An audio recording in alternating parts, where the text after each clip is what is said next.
Good morning. Are you ready for those one-hand swings? Well, I'm ready, so let's get started. We're going to go in about 15 seconds. We're going to start with two-hand swings though, okay? I'm going to talk during the rest periods. We're going to do our 10 sets of 10 on the minute, right? So in 6 seconds, we're going to do our first set. It's going to be two-hand swings. We all know how to do those, so let's go ahead and start. Here we go. Here's 1, 2, 3, 4, 5, 6, 7, 8, 9, one more makes 10. All right, so you may not have noticed, but I'm using a really light bell for me because there's a couple of common things that happen when you go from two-hand swings to one-hand swings, and I'm just going to talk about one of them. So one of them happens when you use a very light bell, okay? So it may just be that it's light for you because you've been doing your 10 by 10s with two hands and now you're pretty strong, okay?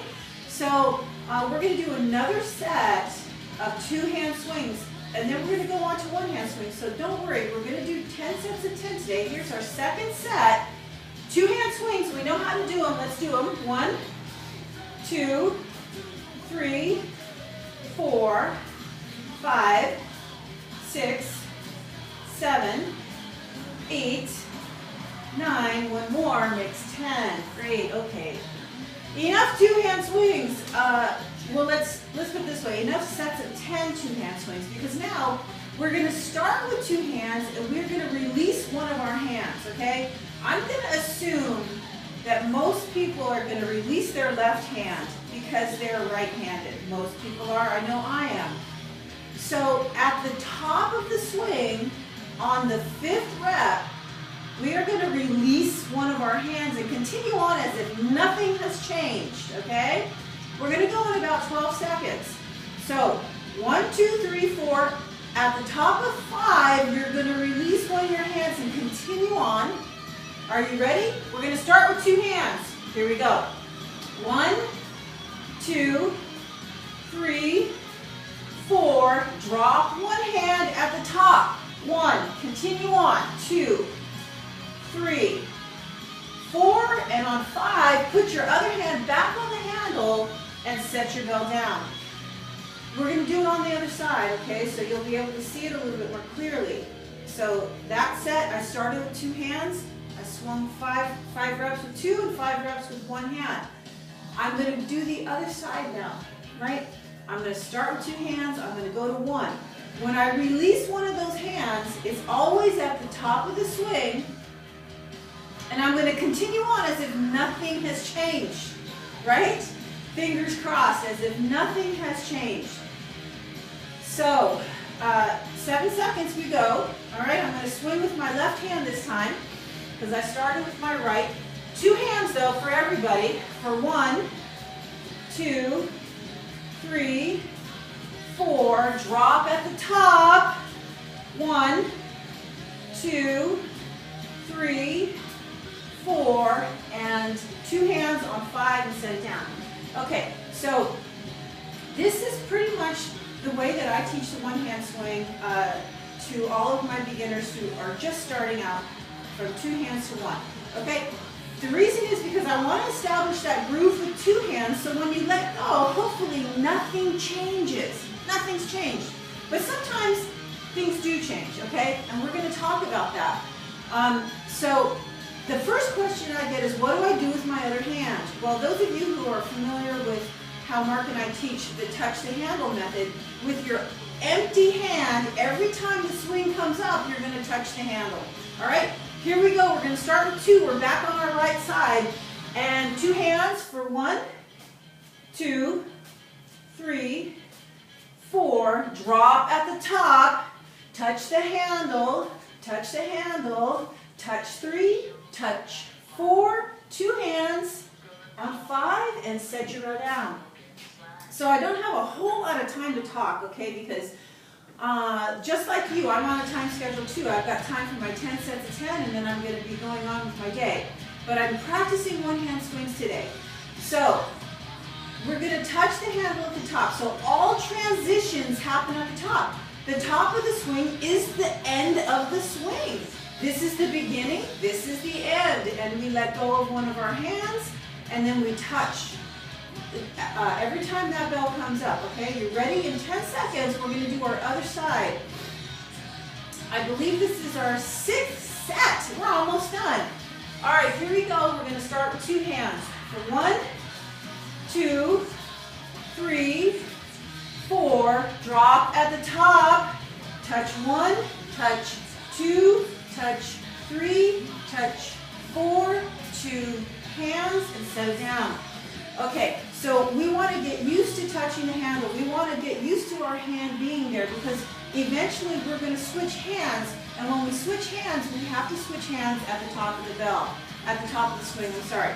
Okay, so I'm going to assume you did those perfectly, okay? But if you're finding that you're getting jerked around, all of a sudden you're like, whoa, I thought I had the swing thing down, and you let go of one of your hands and something is going wonky. Probably what's happening is you're releasing your hips too soon. So let's do that set again, okay? When I drop one of my hands, I'm going to release too soon. It's going to jerk me around, and I'm going to correct it by staying tighter at the top. Here we go. 2 hands. 1, 2, 3, 4. I'm going to drop one hand and then release too soon. Release too soon. Now I'm going to fix it by my hips staying tight at the top, right? And I'm done.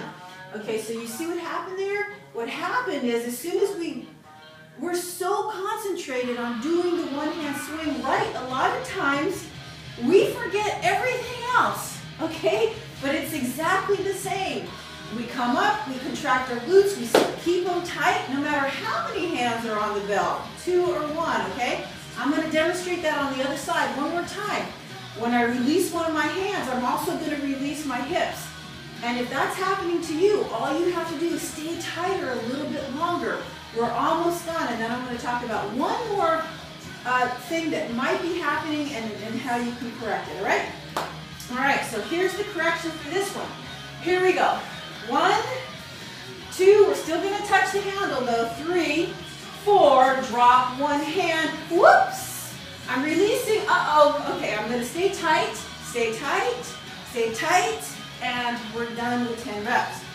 Okay, so releasing the hips too soon will jerk you around. The other thing that could be happening is all of a sudden you go to one hand and now you're a scooper. Now your swings kind of look like this. Why? Because more than likely what's happening is now, because the bell is light, you're trying to lift it again, and you're leading with your arm, all right?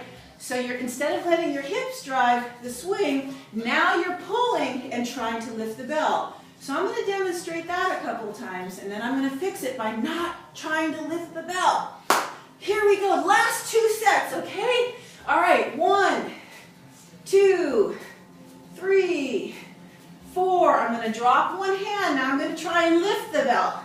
I'm going to try and lift the bell. Now I'm going to fix it by using my hips, and now I'm done. Now I am kind of over-exaggerating this. Here we are, last set, 10 sets of 10. We're going to practice them a lot, and I'm going to talk about some of these things. There's a couple of other things that could be going wrong, but these are the 2 common occurrences when you use a bell that's on the lighter side, okay? On the lighter side. So I'm going to do the other side. I'm going to do a couple of reps scooping, and then I'm going to fix it. So if you're either breaking out the hips or leading with the arms, those are the 2 corrections that you can make and practice, all right? Last set, 10th set. Here we go. I'm starting with 2 hands. 1, 2, and when I drop one hand, nothing changes, hopefully, right? But here I go. Whoops, I'm leading with my arm. I'm leading with my arm, and I'm going to fix it now. I'm going to fix it by using my hips, I'm going to do a couple extra reps here. That's okay, because you know what? We're done with our workout. We're done with our workout. We're done practicing those one-hand swings. 10 sets of 10, done on the minute, 10 minutes, you're done, you're good for the day. I'll see you next time, one-hand swings.